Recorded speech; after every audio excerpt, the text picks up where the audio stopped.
কোরবানি করব, এর বিনিময়ে কি পাবো? আমরা তো বলি কোরবানি করলাম আল্লাহর সন্তুষ্টির জন্য। আল্লাহ তো সন্তুষ্টি অর্জনের জন্য লক্ষ্য আমাদের, আর এর বিনিময়ে আল্লাহ রাসূল বললেন কিয়ামতের মাঠে এই কোরবানিটি আপনার সামনে পুরোটাই হাজির করে দেওয়া হবে। বলেন সুবহানাল্লাহ। কি জন্য? নেকির পাল্লাটাকে ভারী করে দেওয়ার জন্য। এখন আল্লাহ রাসূলকে বললেন, ইয়া রাসূলুল্লাহ, এর নেকি কি পরিমাণ হবে?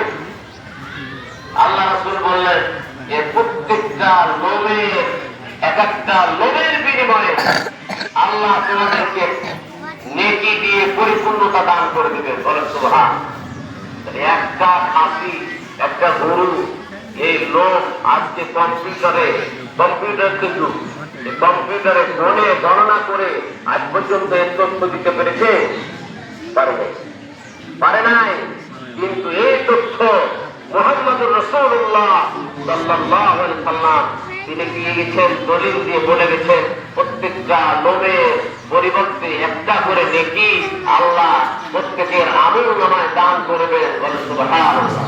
আমরা এই নেকি থেকে ইনশাআল্লাহ তো কেউ বঞ্চিত হতে চাই না, নাকি বলেন? ইব্রাহিম আলাইহিস সালাতু ওয়াস সালামের যে সুন্নাত আমরা পালন করব,